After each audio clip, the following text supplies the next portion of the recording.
माझ्या YouTube चॅनलवरती तुमचं सर्वांचं खूप खूप स्वागत आहे। सकाळचे आता 5:30 ते 6 झालेत। आज आहे अक्षय तृतीया। अक्षय तृतीया सणाच्या तुम्हा सर्वांना खूप खूप मनापासून शुभेच्छा। अक्षय तृतीया सण हा आमच्याकडे नसतो, कारण आमचा नंबर मधला असल्यामुळे माझ्या मिस्टरांना तो अधिकार नसतो। माझ्या मिस्टरांना 2 भाऊ आहेत, यांच्यापेक्षा एक मोठा आणि यांच्यापेक्षा एक छोटा। यांचा नंबर हा मधला असल्यामुळे यांना तो अधिकार नाही। अक्षय तृतीया सण आणि पितृपक्ष घालण्याचा दोन्ही अधिकार नसतात। ते दोन्ही अधिकार दोन्ही भावांना आहेत, म्हणून ह्या दोन्ही सणाला पितृ म्हणून भाऊ जेवायला बोलवतो आणि दोन्ही वेळेस आम्ही सगळेजण भावाकडे जात असतो। आज पण तिकडे जायचं आहे, त्यासाठी होईल तेवढे कमी वेळेमध्ये सगळी घरातले कामे पटापट आवरून निघायचं, कारण आई तिथे एकटीच आहे। मी तिथे गेल्यानंतर मला जेवढी जमतील तितकी तिला मदत करेल। सध्या तिथे आई एकटीच आहे, कारण आत्ताच 10वीचे एक्झाम झाले। अवनी ही 10वीला होती आणि परळीत 10वी नंतरचे शिक्षण हे व्यवस्थित नाही। ती टॉपरची मुलगी आहे, अभ्यासात पण खूप हुशार आहे, त्यामुळे तिचे पुढचे शिक्षण हे चांगल्या महाविद्यालयात होणे फार गरजेचे आहे। आता सध्या त्याची खूप धावपळ होत आहे। तिचे ॲडमिशन, क्लासेस, तिथे राहण्यासाठी फ्लॅट पण रेंटवर घेतला आणि आयंश अजून लहान आहे, त्यामुळे त्याची पण शाळा चेंज केली। त्याचे पण ॲडमिशन झाले आणि त्याची शाळा पण सुरू झाली। आता सध्या मीनाक्षी, मुलं आणि तो पण तिथेच आहे। तो पण आजच्या दिवशी येणार आहे। तो पण निघाला तिकडून, कदाचित त्याला उशीर पण होणार आहे, म्हणून आम्ही आधी जाणार आहोत।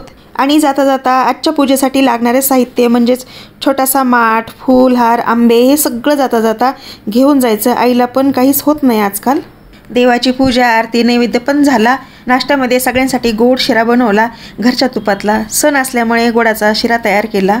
सगळ्यांचा नाश्ता पण झाला। आता फक्त दारं खिडक्या लावून बाहेर पडायचं।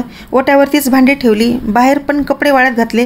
दिवसभर मी इथे नसल्यामुळे पावसाचं वातावरण आहे, त्यामुळे भांडी इथंच ठेवली। भांडी पण काल रात्रीची आणि नाश्त्याची पण आहे, ती पण घासून घेतली। आता निघायचं पटकन होईल तेवढं।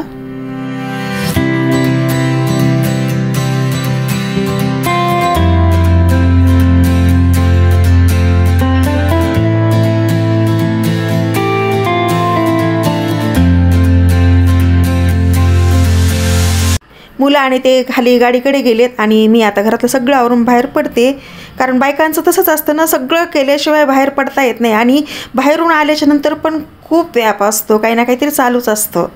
थोडंसं आज रिलॅक्स वाटणारे, कारण बाहेर पडल्याच्या नंतर काही डोक्यात नसते घरातलं। चला तर मग आता निघायचं।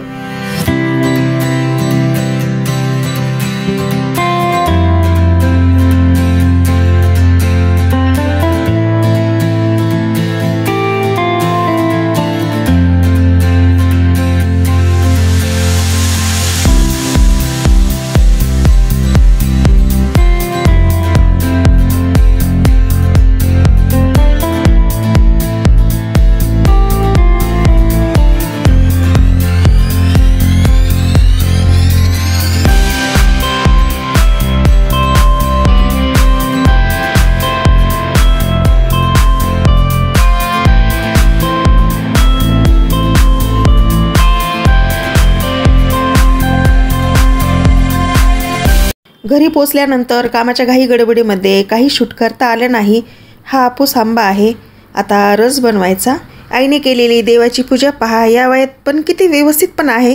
रोजच्या रोज देवाची पूजा, गुरूंची पूजा, तुळशीला पाणी घालते आणि ते पण एक दिवस पण न चुकता रोजच्या रोज असते।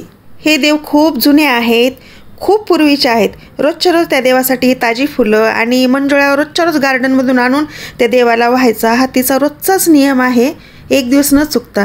ही आहे अक्षय तृतीयेची पूजा। ही अशा पद्धतीचीच असते आमच्याकडे। मी येतानाच ते सगळं घेऊन आलते आणि झाला जवळपास पुरणपोळीचा स्वयंपाक। आता नैवेद्य पण दाखवला। ही आईनेच बनवलेली पुरणपोळी। आई पुरणपोळीचा स्वयंपाक एक नंबरच बनवते। या स्वयंपाकात तिचा हात कोणी धरू शकत नाही। कोणी गेस्ट येणार असले की ती पुरणपोळी ठरलेलीच असते। आमचा सगळा स्वयंपाक होईपर्यंत भाऊ आला होता आणि पिल्लूला पण घेऊन आला। आता पूजा ते झाली आणि त्यानंतर सगळे जेवायला बसले।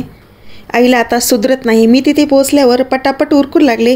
आमरस बनवला, अक्षय तृतीयेची पूजा मांडली। आई जे जे सांगत होते ते करत होते। नैवेद्य भरून देवाला पण दाखवला। सगळ्यांसाठी ताट लावली, मी ताट लावले। आईने गरमागरम पोळ्या बनवल्या। मी आईला तिथे बसायला सांगितलं आणि त्यांचे झाले की आम्ही पण जेवण करून घेतलं। सगळ्यांची जेवण झाली की पटापटावरून परत आम्ही आईने केलेल्या गार्डनमध्ये गेलो। त्या गार्डनमध्ये बऱ्याच प्रकारची झाडं लावलेत। आईने बिल्डिंगच्या साईडलाच गार्डन केली। त्या गार्डनमध्ये फुलांची, फळांची झाडे आहेत, चमकुरा ते सगळंच आहे। आणि मला चमकुरा, कढीपत्ता, काही फुलांचे रोपं पाहिजे होते, ती मला काढून देत होती. खूप हवेशीर वातावरण आहे. हे सगळं घेतल्यावरती आम्ही तिथून 5 वाजता निघालोत परत.